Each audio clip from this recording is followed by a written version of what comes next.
أعوذ بالله من الشيطان الرجيم بسم الله الرحمن الرحيم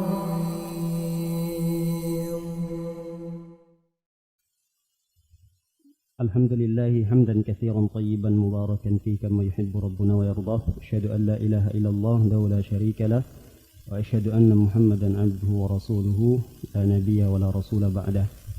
أما بعد Masyarul muslimin, jamaah salat subuh yang semoga kita selalu dalam lindungan dan penjagaan Allah Subhanahu wa taala. Alhamdulillah, puji syukur atas segala karunia yang telah Allah berikan kepada kita semua, yang alhamdulillah sampai pada hari keberapa hari ini? Hari yang ke-7, ke-6, hari yang ke-6 kita masih diberikan kesehatan oleh Allah Subhanahu wa taala. Semoga rangkaian ibadah yang kita lakukan di bulan Ramadan ini diterima di sisi Allah Subhanahu wa taala.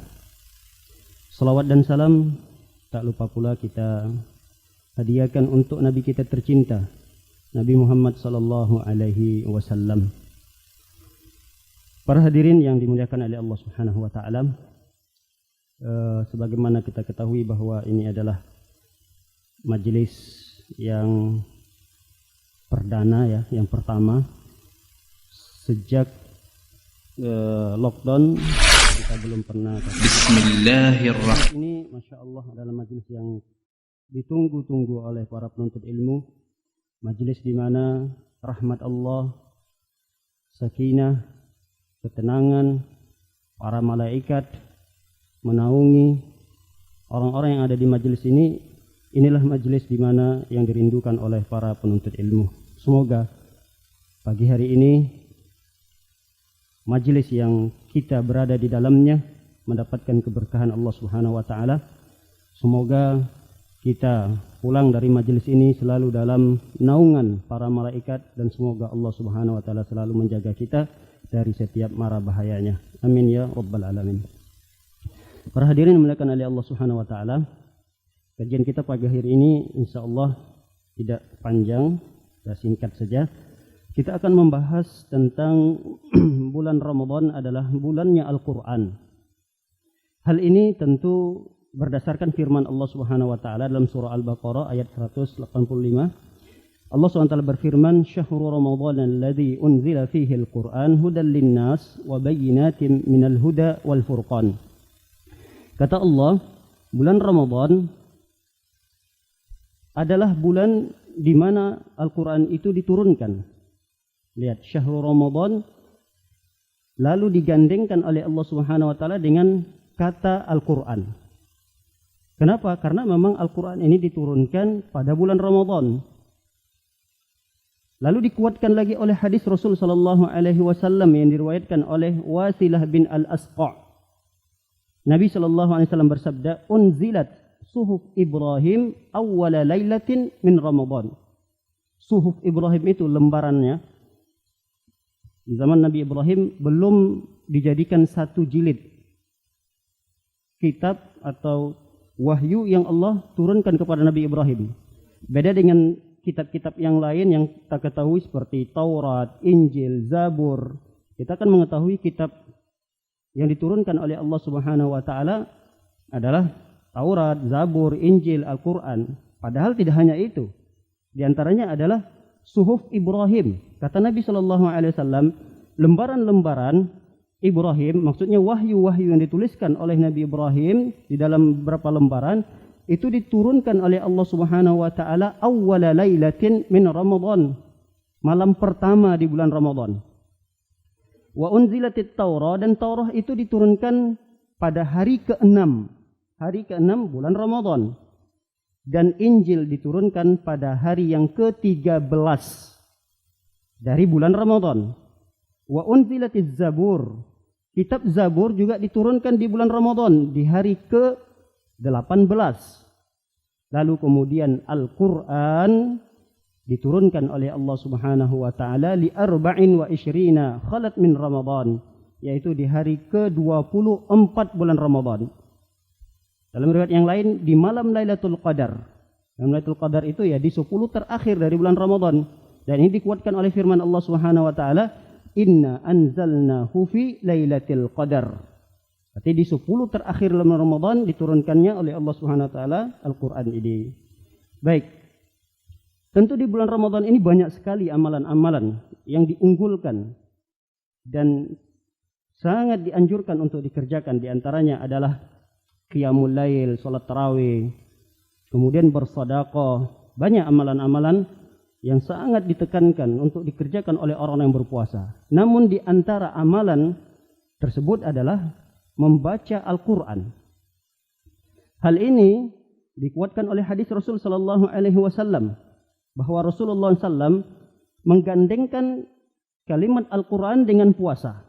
Itu artinya orang yang berpuasa dia tidak luput dari membaca Al-Quran. Orang yang berpuasa di siang harinya dia tidak akan terlepas dari ibadah membaca Al-Quran ini. Hadis yang diriwayatkan oleh Abdullah bin Umar radhiyallahu taala anhuma, annahu qala, Abdullah bin Umar bertutur bahwa Nabi sallallahu alaihi wasallam bersabda, "As-siyamu wal Qur'anu yashfa'ani lil 'abdi yaumal qiyamah." Sesungguhnya puasa, siam, wal Qur'an dan Al-Qur'an yashfa'ani lil 'abdi. Kedua amalan ini akan memberikan syafaat nanti kepada seorang hamba pada hari kiamat. Yaqulus siyam, puasa akan berkata. Lihat. Amalan puasa yang kita kerjakan, nanti di hari kiamat dia akan diberikan kemampuan oleh Allah untuk berbicara. Puasa itu akan memberikan kesaksian kepada kita pada hari kiamat. Apa kata puasa?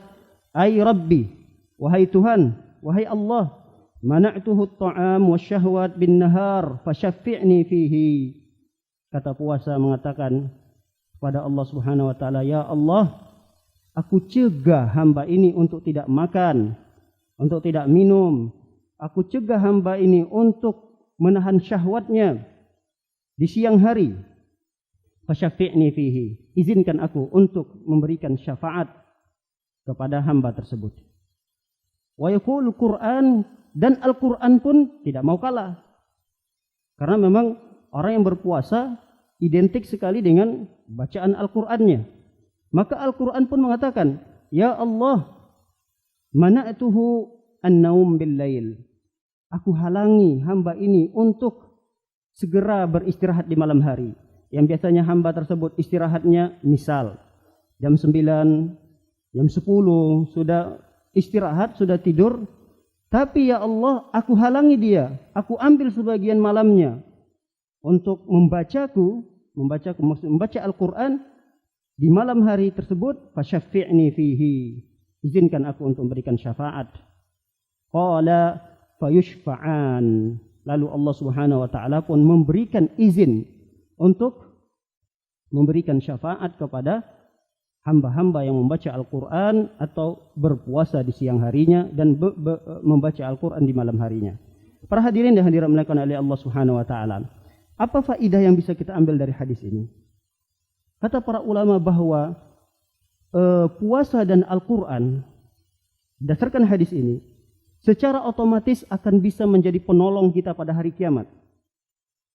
Kenapa? Karena dia bagian daripada amal soleh kita. Beda dengan orang lain. Orang lain ini walaupun dia adalah orang terdekat kita, belum tentu bisa memberikan syafaat kepada kita. Kita punya anak, kita punya istri, kita punya orang tua, sebaliknya kita sebagai orang tua, kita punya anak, sebaliknya kita sebagai anak, kita punya orang tua. Belum tentu orang terdekat kita akan berikan syafaat kepada kita. Yang ada, kata Allah Subhanahu wa taala, mereka akan lari. Anak lari dari orang tuanya, orang tua lari dari anaknya, istri lari dari suaminya. Yang ada itu disebutkan oleh Allah Subhanahu wa taala. Kapan mereka akan bisa memberikan syafaat kepada kita? Tentunya ada dua syarat yang harus dipenuhi. Yang pertama, izin Allah kepada mereka ini untuk memberikan syafaat kepada kita. Yang kedua adalah ridhonya Allah. Allah ridho enggak kepada orang yang akan diberikan syafaat itu? Tapi Al-Quran dan puasa ini secara otomatis akan memberikan syafaat kepada kita. Karena dia adalah bagian daripada amal soleh kita. Bahkan ditegaskan oleh Rasulullah SAW dalam hadis ini, nanti Al-Quran dan puasa itu meminta izin kepada Allah, dan Allah akan izinkan mereka untuk berikan syafaat kepada pembacanya. Mereka akan diberikan syafaat oleh puasa yang mereka kerjakan di siang hari. Baik, para hadirin dan hadirat dimuliakan oleh Allah Subhanahu wa taala. Begitu pula hadis yang lain yang diriwayatkan oleh Imam Muslim. Hadis ini diriwayatkan oleh sahabat Huzaifah bin Al-Yaman. Bagaimana interaksinya Rasul sallallahu alaihi wasallam dengan Al-Qur'an? Ternyata Al-Qur'an itu tidak hanya dibaca oleh Rasul sallallahu alaihi wasallam di luar salatnya, tapi semakin lebih bagus lagi apabila Al-Qur'an itu ternyata dibacakan di dalam salat. Dan ini diceritakan oleh Huzaifah bin Al-Yaman radhiyallahu taala anhu annahu qala, bahwa Nabi sallallahu alaihi wasallam Huzaifah bin Al-Yaman bertutur, "Shallaitu ma'an Nabi sallallahu alaihi wasallam dzata lailah." Aku pernah salat bersama Nabi, kata Huzaifah. Aku pernah salat bersama Nabi di suatu malam. Dalam riwayat ditafsirkan oleh para ulama bahwa ini adalah salat malam, yaitu salat tarawih. Faftatah al-Baqarah. Lalu Rasul sallallahu alaihi wasallam membuka rakaat pertamanya dengan membaca surah Al-Baqarah. Lalu Huzaifah mengira ayat pertama, kedua, ketiga, dalam hati berbisik, paling Rasul sallallahu alaihi wasallam akan menyelesaikan rakaat pertama ini di ayat yang ke-100. Ternyata sampai pada ayat yang 100 Rasul sallallahu masih melanjutkan surah Al-Baqarah tersebut.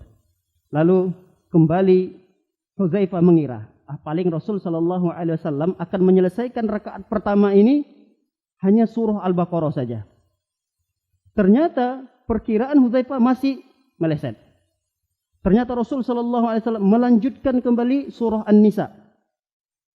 Bayangkan surah Al-Baqarah itu saja berapa ayat? Berapa ayat, Pak? 200 lebih, 280, 83 kalau nggak salah, 280-an.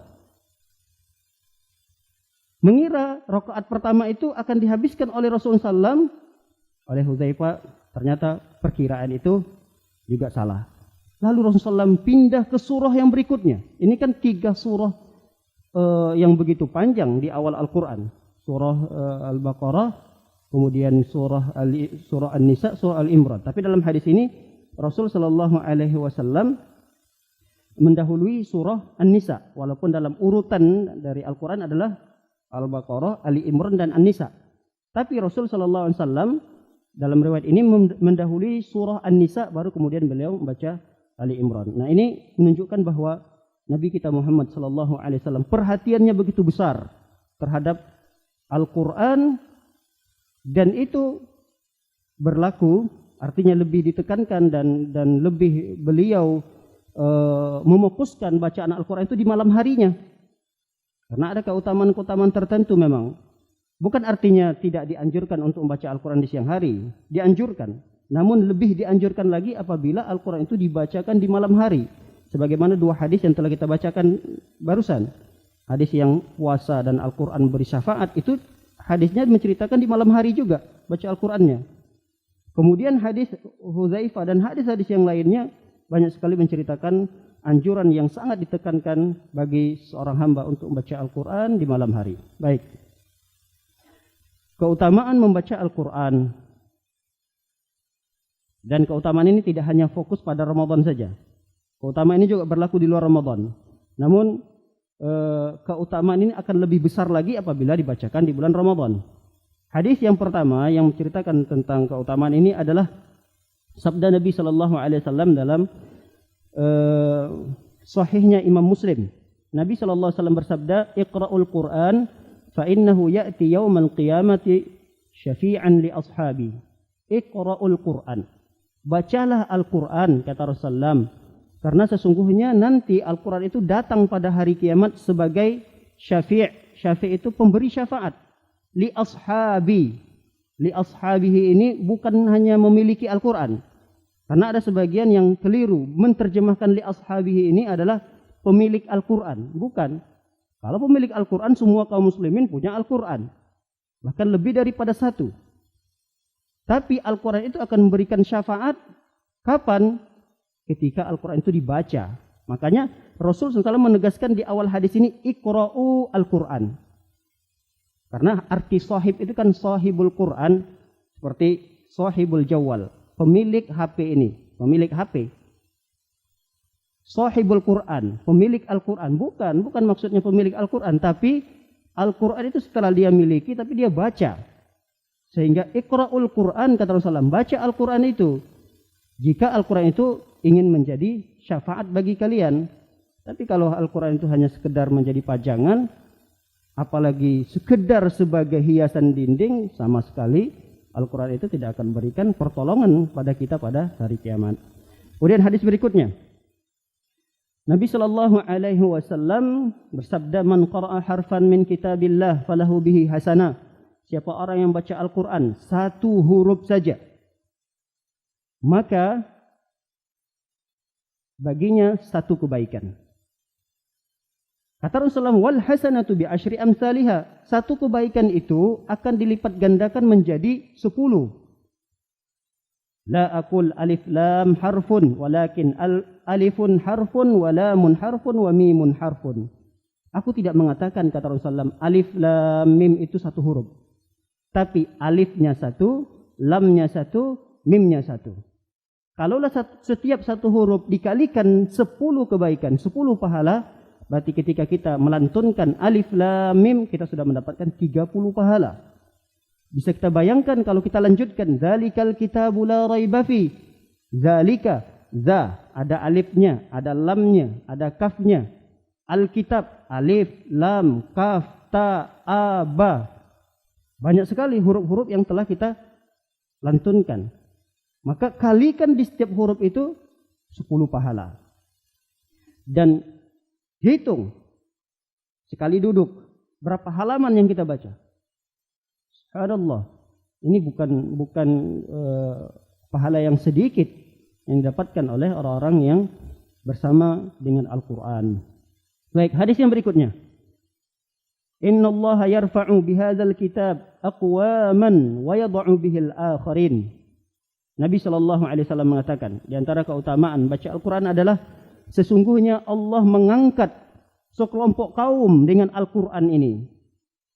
Jadi kaum ini derajatnya tidak akan terangkat kecuali ketika mereka bersama Al-Quran. Membaca Al-Quran, ya terutama adalah mengamalkan Al-Quran, mempelajari Al-Quran. Gak mungkin dia bisa mengamalkan Al-Quran kalau dia tidak mempelajarinya terlebih dahulu. Maka kaum ini akan diangkat oleh Allah Subhanahu wa taala derajatnya kapan? Dia belajar Al-Quran, dia baca Al-Quran tersebut, dia amalkan Al-Quran itu. Dan ini terbukti janji Rasul sallallahu alaihi wasallam, kelompok kaum itu akan terangkat di dunia ini dan nanti di akhirat.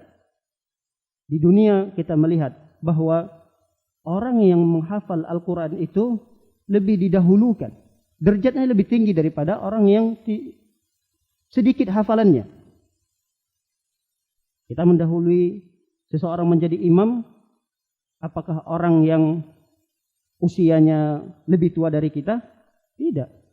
Kita lebih mendahului, kita lebih mengutamakan orang yang lebih banyak hafalannya. Ini menunjukkan bahwa Al-Quran ketika berada pada diri seseorang, derajatnya terangkat. Ketika seorang meninggal dunia, seperti yang terjadi pada zaman Rasul sallallahu alaihi wasallam di peperangan Uhud, banyak para sahabat yang berguguran ketika itu. Terjadilah penguburan secara massal. Siapa yang didahului oleh Rasul sallallahu alaihi wasallam? Orang yang lebih banyak hafalannya. Rasul sallallahu alaihi wasallam mengatakan, siapa di antara mereka yang lebih banyak hafalannya? Fulan ya Rasulullah, dahului dia. Ini menunjukkan bahwa derajat seseorang itu terangkat ketika dia selalu bersama Al-Quran. Di dunia ini, ketika dia meninggal dunia, terlebih nanti ketika di akhirat. Di akhirat, derajat seseorang itu akan lebih tinggi di surga. Dan mungkin nanti akan ada hadis yang menceritakan tentang itu. Bahwa Rasul SAW mengatakan, Iqra'u, kalian baca Al-Quran itu. Wartaki, beradalah kalian pada derajat surga yang paling tinggi. Sebagaimana kalian telah mentartilkan Al-Quran, ingatlah kata Rasulullah SAW bahwa kedudukan kalian di surga itu tergantung pada ayat yang terakhir kalian baca. Kalau di dunia ini kita membaca Al-Quran cuma sekian ayat, tidak banyak ayat yang kita baca, tidak banyak Al-Quran yang kita baca, ya derajat kita tentu tidak sama seperti derajat orang yang baca Al-Qurannya banyak. Kata Rasulullah SAW, inna manzilatika, sesungguhnya kedudukan kalian di surga itu tingginya tergantung pada ayat Al-Quran yang kalian baca. Makanya para ulama ada yang menafsirkan bahwa derajat surga itu memiliki derajat tingkatan-tingkatan, dan tingkatan derajat itu sesuai kata para ulama dengan jumlah ayat Al-Quran itu. Makanya dari hadis ini para ulama sangat menekankan bahwa jangan sampai kita meninggalkan wirid bacaan Al-Quran kita setiap harinya, baik itu di bulan Ramadan maupun di luar bulan Ramadan. Karena kita tidak tahu ajal kita itu sampai di mana. Semakin baik lagi apabila ajal kita menjemput, kita sedang membaca Al-Quran. Karena akan menjadi penentu sekali derajat kita di surga itu adalah pada ayat Al-Quran di mana yang kita baca. Baik.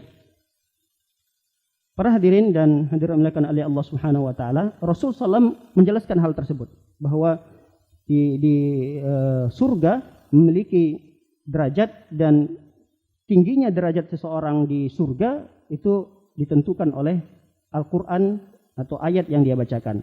Sebagaimana sabda Rasulullah mengatakan, yuqal li sahibil Quran, pemilik Al-Quran, maksudnya pemilik Al-Quran itu orang yang membaca Al-Quran akan dikatakan kepada mereka, Iqra, baca. Wartaki, naiklah kalian pada derajat surga yang paling tinggi. Warattil kama kunta turattil fid dunya.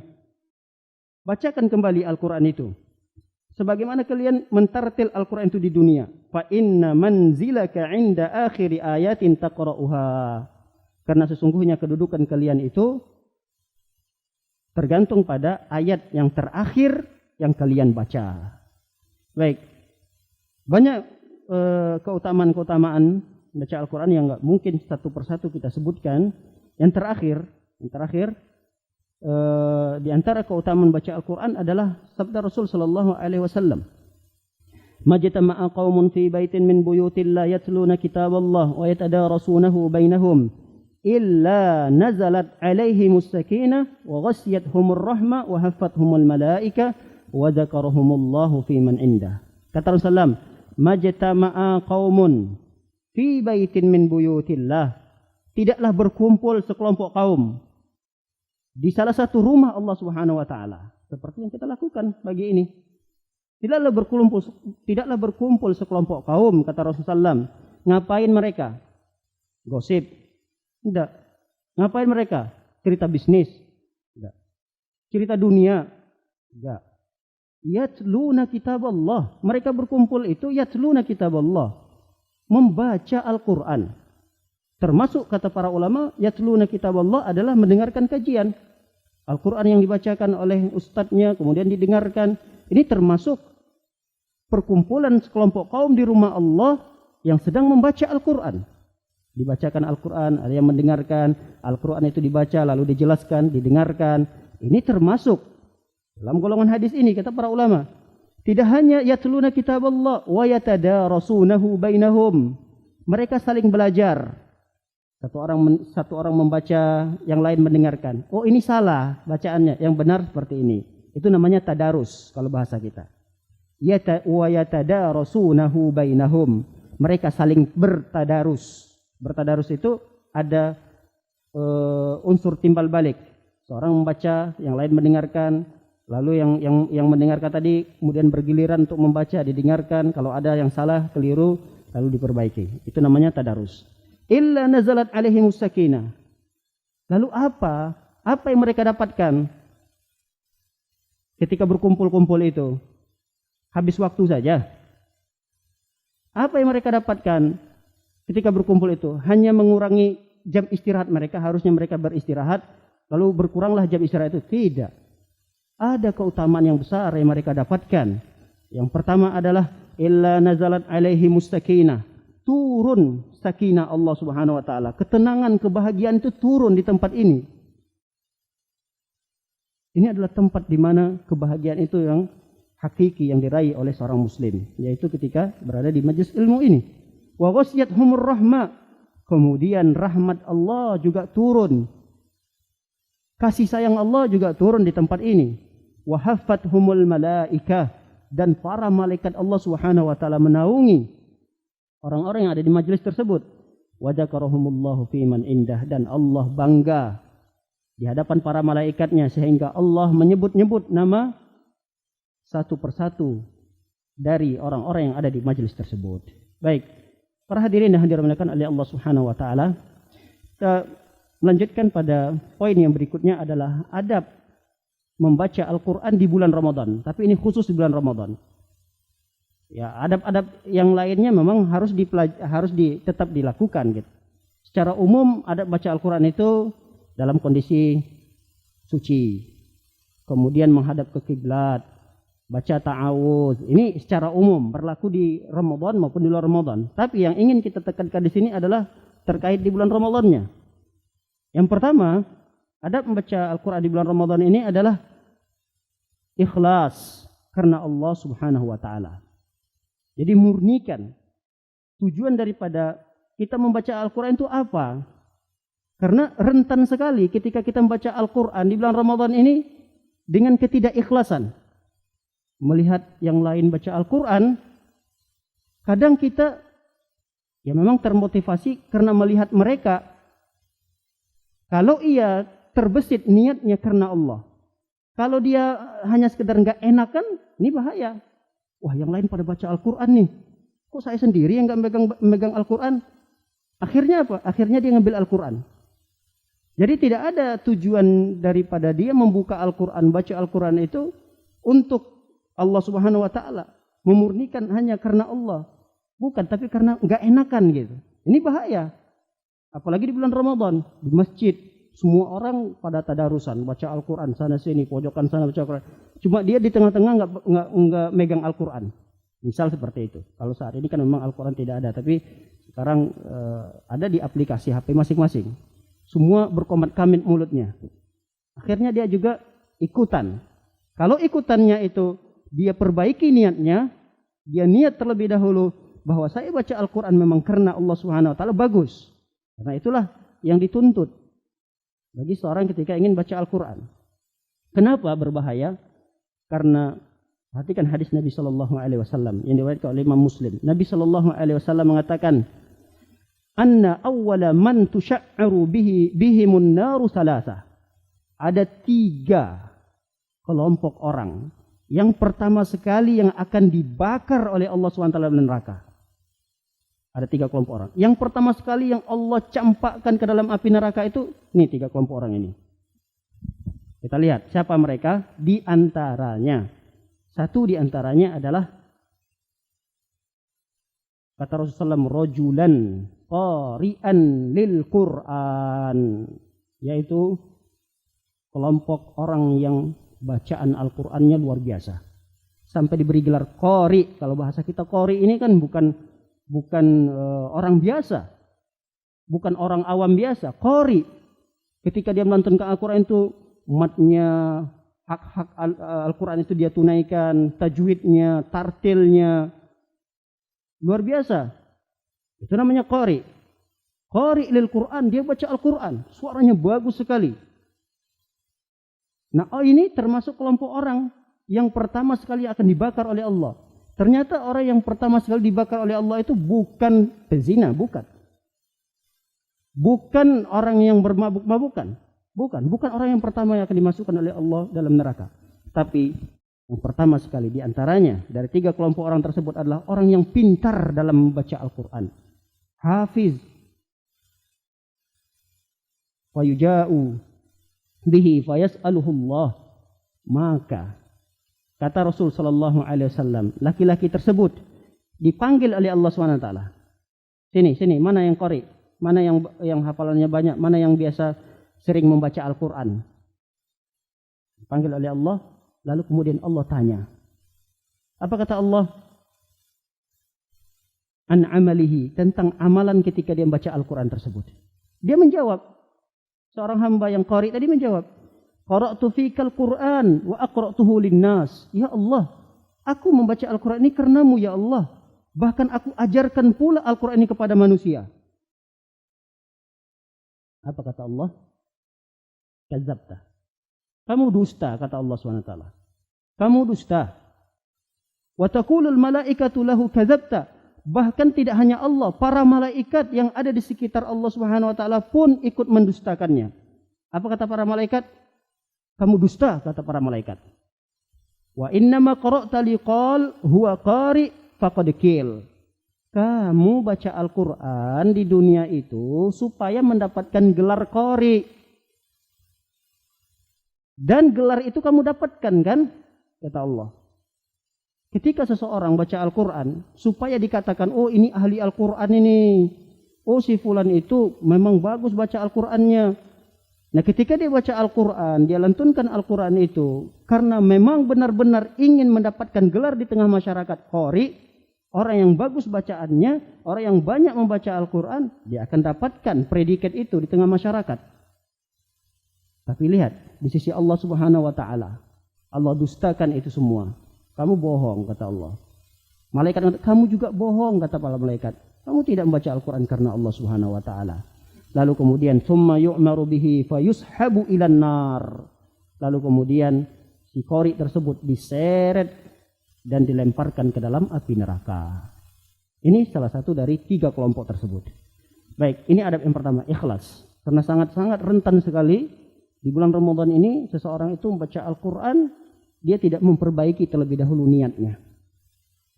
Oleh karenanya di saat kita ingin membuka aplikasi kita di HP, aplikasi Al-Quran, yang pertama sekali kita perbaiki niat. Apa tujuan kita membaca Al-Quran ini? Karena di masjid inilah, dimanapun kita berada, di masjid ini, masjid di luar atau dimanapun, kadang habis sholat itu kita sering baca Al-Quran. Melihat juga di sana ada yang baca Quran. Nah inilah perlunya kita perbaiki niat kita. Baik, yang berikutnya ada yang berikutnya berusaha untuk memperindah bacaan Al-Quran. Ini yang terkadang dilalaikan oleh sebagian kaum muslimin. Kurang berupaya untuk memperindah bacaan Al-Quran. Ada di antara kaum muslimin dia tidak malah sama sekali tidak bergerak lisannya, tidak terlihat kumat kamit mulutnya dalam membaca Al-Quran. Ini keliru. Dia seperti seperti baca novel, baca koran. Ya kalau kita baca kan biasanya nggak keluar baca, misalnya baca koran lah. Kan padang yang terlihat hanya gerakan mata kita saja melirik. Nah dia melakukan hal tersebut pada Al-Quran. Tidak benar. Bahkan ada yang biasa-biasa saja dan tidak menunaikan hak-hak tajwid daripada Al-Quran. Ya ini terjadi pada sebagian kaum muslimin, dan itu wal'iyadzubillah celakanya terjadi pada solat. Kita melihat bacaan Al-Quran di dalam solatnya amburadul, kemudian luar biasa kencang dan cepatnya tanpa memenuhi hak-hak daripada Al-Quran tersebut. Bayangkan ada orang baca Al-Fatihah cuma alhamdulillahirabbil alamin arrahmanirrahim malikul yaumiddin iyyaka na'budu wa iyyaka nasta'in amin. Apa yang dibaca seperti itu? Pahala apa yang akan didapat? Dia zalim terhadap Al-Quran. Al-Quran itu juga punya hak-hak yang wajib kita tunaikan. Maka Rasulullah SAW mengatakan, jangan mentang-mentang kita ingin mencapai suatu target di bulan Ramadan ini, minimal saya khatam 1 kali atau 2 kali, lalu kita tidak memenuhi hak-hak daripada Al-Quran itu. Kata Rasulullah, zayyinul Quran bi aswatikum, hiasi Al-Quran dengan suara-suara kalian. Jadi berusahalah kita untuk melantunkan Al-Quran itu dengan sebaik-baik suara yang kita miliki. Walaupun kita takut kecapean, ya minimal kita kecilkan suara kita, namun tetap harus terlihat atau terdengar minimal oleh telinga kita. Jadi bukan hanya sekedar bacaan di hati. Ada orang cuma sekedar melihat bacaannya saja. Jadi tidak terlihat komat kamitnya, yang baca hatinya. Maka sebenarnya seperti ini bukan termasuk adab yang benar dalam baca Al-Quran. Jadi kan baca Al-Quran berusaha untuk mengeluarkan suaranya dan dihiasi dengan nada-nada yang kita bisa melakukannya. Baik, hadis yang berkaitan dengan ini juga adalah hadis Rasul sallallahu alaihi wasallam, al-mahiru bil Quran ma'as safaratil kiramil bararah. Orang yang mahir, yang jago dalam melantunkan Al-Quran dengan tajwid-tajwidnya, yang tartil dia baca. Walladzina yaqra'una al-Quran. Mereka seperti ini adalah orang yang bersama nanti para malaikat. Walladzina yaqra'una al-Quran. Adapun orang yang kedua, ada model orang yang kedua, wa yatata'u fihi, terbata-bata dalam baca Al-Quran. Tapi tetap dia harus baca gitu. Bukan hanya sekedar dia lihat ayat-ayat dalam Al-Quran, tidak. Dia harus ucapkan walaupun terbata-bata di beberapa ayat. Kata Rasulullah, wa yatata'u fihi. Apalagi kita orang Indonesia yang lisan kita ini bukan lisan orang Arab. Berat lisan kita ini untuk mengucapkan ayat demi ayat dari Al-Quran itu. Beda dengan orang Arab. Sebaliknya kalau orang Arab misalnya berbahasa Indonesia lucu, agak berat dia mengucapkan huruf-huruf itu. Maka jelaslah ada sekelompok orang yang memang mungkin ketika membaca Al-Quran terbata-bata. Maka kata Rasulullah tidak hanya terbata-bata, wa huwa alaihi syak, berat bagi dia untuk mengucapkan itu. Lahu ajran. Orang yang seperti ini tetap mendapatkan 2 pahala. Pertama, pahala dia membaca. Kedua, ketika dia berat dan terbata-batanya itu usaha dalam dia menyebutkan, membaca Al-Quran itu juga dapat pahala. Dia ada 2 pahala yang dia dapatkan. Baik. Yang ketiga, belajar cara baca Al-Quran yang benar. Jadi target perlu. Namun jangan sampai kita melupakan adab yang ketiga ini. Kita tetap harus belajar cara membaca Al-Quran yang benar. Apalagi di zaman sekarang sangat mudah sekali untuk mengakses bagaimana cara belajar. Dan tidak mesti harus bertatap muka. Imma kita yang akan menelpon guru kita atau kita minta guru kita yang datang ke rumah. Sekarang Masya Allah fasilitas sangat mudah untuk belajar Al-Quran. Oleh karena itu, maka hak Al-Quran yang berikutnya adalah kita harus berusaha untuk belajar cara baca Al-Quran yang benar. Jangankan kita, Nabi SAW saja masih tetap belajar. Bukti bahwa Rasulullah SAW masih belajar, kita lihat dalam hadis yang diriwayatkan oleh Ibnu Abbas. Bahwa Nabi SAW, kata Ibnu Abbas, pada bulan Ramadan sering didatangi setiap malamnya oleh Jibril. Rasul SAW bertemu Jibril di setiap malamnya. Ini ada yang digaris bawahi. Yalqahu kulla lailatin. Jibril itu menemui Nabi SAW di setiap malam di bulan Ramadan. Ngapain? Yudarisuhul Quran. Nabi SAW bertadarus bersama Jibril, yaitu tadarus Al-Quran. Khawatir ada yang salah, khawatir ada yang keliru. Jadi Rasulullah itu menyetor hafalan Al-Qurannya, wahyu yang telah dapatkan oleh Rasulullah, setiap malamnya disetorkan oleh Rasulullah SAW pada Jibril. Nanti kalau ada yang salah diperbaiki oleh Jibril. Ini dilakukan oleh Nabi SAW. Maka tahun ini memang tidak bisa kita lakukan. Kalau tahun-tahun Ramadan yang lalu, Masya Allah, kita punya majelis-majelis Al-Quran. Kadang kita siapkan ada 3-4 guru, nanti bergantian, yang lain bertadarus, kemudian ada yang mau menyetorkan kepada ustadznya bacaan yang dia akan baca, lalu dibacakan oleh ustadznya. Ramadan 2 tahun yang lalu kita lakukan ini, bahkan di setiap Ramadan yang lalu kita lakukan ini, kita menyiapkan beberapa ustadz, ada yang beberapa yang tadarus, silahkan, kemudian bergantian, nanti dia menghadap ustadznya. Ini sangat bagus sekali, karena kalau kita membaca sendiri kita nggak tahu apakah bacaan kita itu benar atau salah, karena nggak ada yang mendengarkannya. Mungkin tahun ini ya sulit gitu untuk kita adakan karena kondisi yang tidak memungkinkan. Baik, yang keempat, ada yang berikutnya adalah ajarkan Al-Quran kepada orang lain.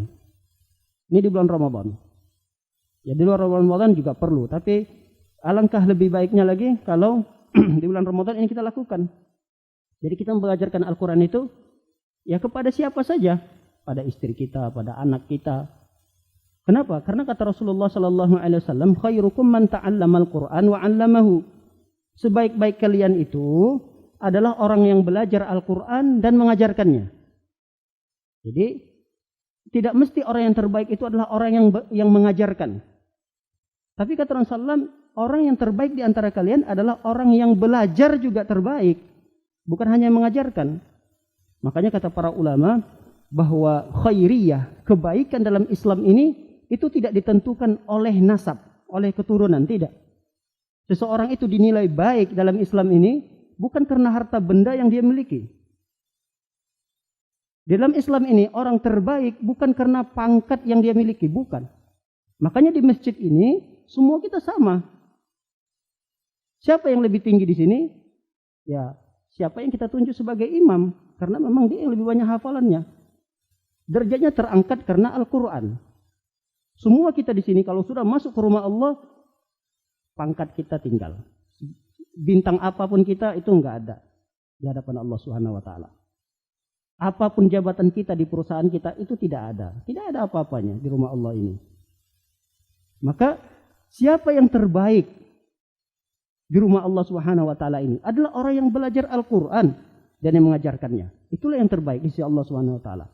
Makanya kata para ulama, siapa saja yang berinteraksi dengan Al-Qur'an, dialah orang yang terbaik. Lihat.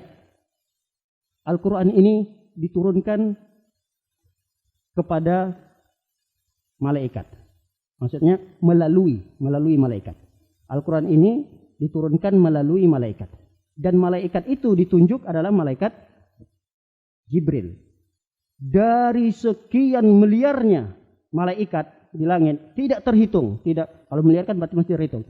Dari sekian malaikat yang tidak terhitung jumlahnya, maka malaikat yang terbaik adalah malaikat Jibril. Melalui malaikat Jibril Al-Quran itu diturunkan. Lalu Al-Quran itu diturunkan kepada siapa? Nabi kita Muhammad sallallahu alaihi wasallam.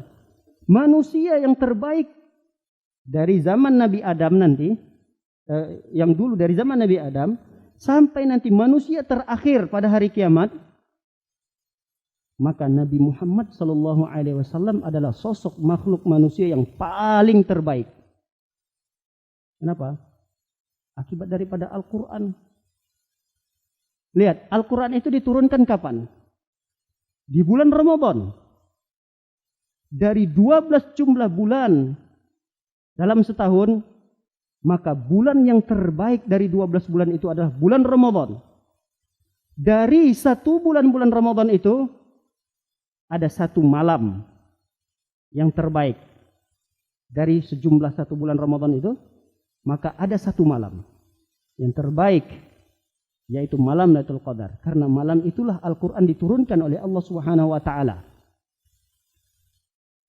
Lalu Al-Quran itu dibaca oleh hamba-hamba Allah Subhanahu wa taala, dipelajari, diajarkan. Maka dari sekian hamba-hamba Allah Subhanahu wa taala, dari sekian ribuan, ratusan, bahkan miliaran jumlah umat Nabi Muhammad sallallahu alaihi wasallam, yang terbaik di antara mereka adalah yang belajar Al-Quran dan mengajarkannya. Ya, bisa jadi maksud daripada kata para ulama belajar Al-Quran dan mengajarkan ini adalah orang-orang yang duduk di majelis ilmu.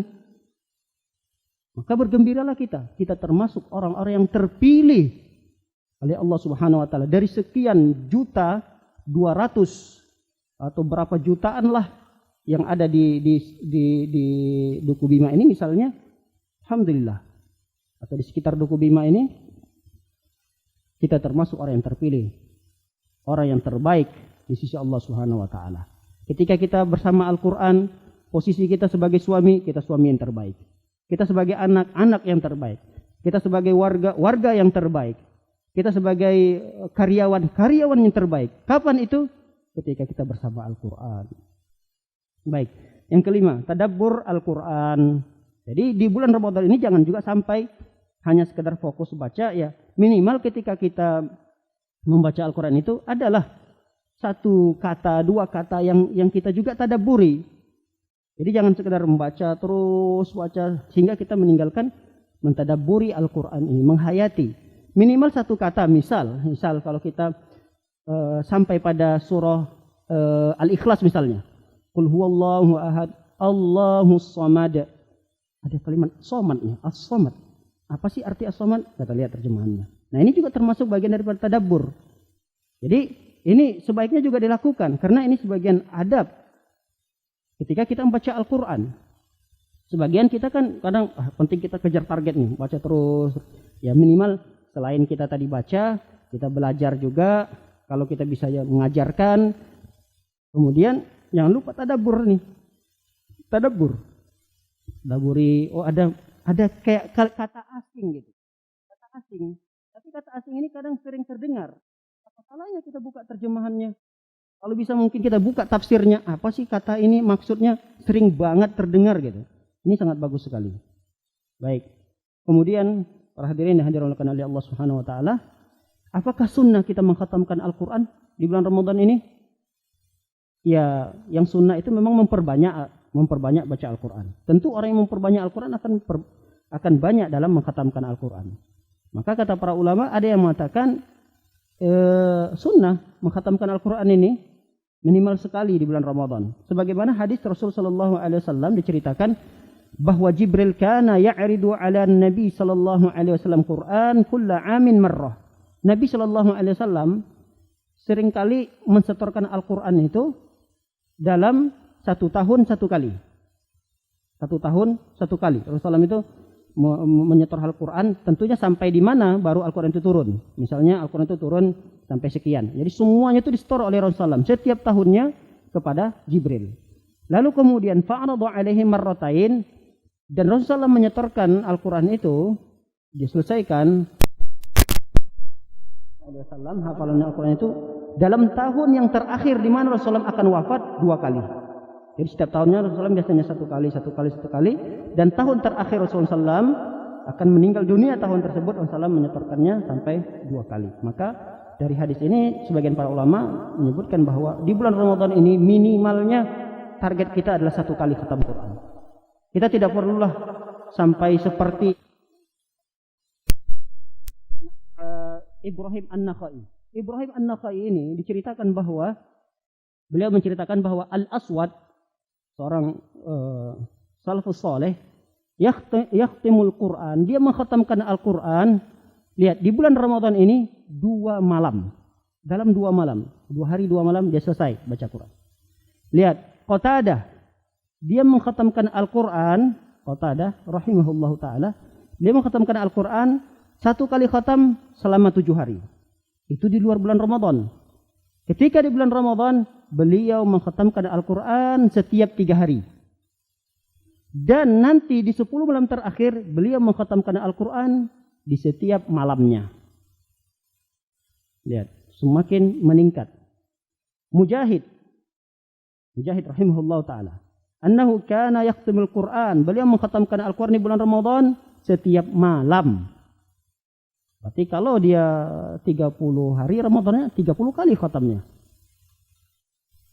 Kemudian Mujahid juga menceritakan bahwa Al-Ali Al-Azda'i, beliau ini mengkhatamkan Al-Quran juga setiap malam. Ar-Rabi' bin Sulaiman menceritakan bahwa Syafi'i, imam kita, Imam Syafi'i rahimahullahu ta'ala, mengkhatamkan Al-Quran di bulan Ramadan sittina khatmah, 60 kali. Berarti 1 malamnya 2 kali. Qala Al-Qasim Ibnu Hafiz Ibnu Asakir, kana abi, dia menceritakan ayahnya, ayah saya dulu muwadhiban, terus bersama Al-Quran pada salat berjamaah, kemudian membaca Al-Quran. Beliau ini, ayahnya ini, kata beliau, mengkhatamkan Al-Quran di setiap Jumatnya, berarti setiap 1 minggu sekali khatam Quran. Kemudian masuk bulan Ramadan, beliau mengkhatamkan Al-Quran itu 1 kali 1 malam. Ya, kita tidak bisa sampai target ini, ya minimal kata para ulama ya 1 kali. Target kita 1 kali. Baik, bagaimana kita bisa mengkhatamkan Al-Quran minimal 1 kali? Di sini ada beberapa yang dibuat ya, tabel dibuat oleh para ulama. Ada target kita 1 kali, ada 2 kali, ada 3 kali. Nah, kalau 1 kali kita jadwalkanlah sesuai dengan jadwal sholat. Biasanya seperti itu, lebih mudahnya. sesuai dengan jadwal salat. Ada fajar, salat subuh, ada zuhur, ada asar, ada maghrib, ada isya. Nah, kalau kita mau satu kali ini marratan wahida, satu kali, maka habis salat fajar itu minimal 4 halaman, 2 lembar target kita. Zuhur 2 lembar, asar 2 lembar, maghrib 2 lembar, isya 2 lembar. Tapi kita komitmen gitu. Istiqomah. Insya Allah kalau kita bisa menjadwalkan seperti ini, istiqomah, jangan kita tumpuk. Kalau udah numpuk nanti udah berat. Udah berat ini. Nah, jadi kalau misalnya beratnya di maghrib, nggak bisa nih, nggak tercapai target kalau habis maghrib kita baca. Karena masih banyak hidangan-hidangan belum tercicipi gitu. Wah, nggak bisa nih. Berarti nanti harus langsung dikodok. Kapan pekodonya?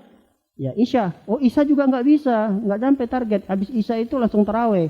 Nah, berarti 8 halaman ini maghrib dan isya usahakan sebelum tidur itu dibaca. Insya Allah kalau ini bisa kita istiqomah dalam berkomitmen, insya Allah ini satu kali akan tercapai. Enggak berat ini. 4 halaman ini enggak berat. 4 halaman 2 lembar doang. Habis subuh bahkan kita bisa lebih daripada 2 lembar habis subuh. Karena panjang sekali waktu habis subuh itu.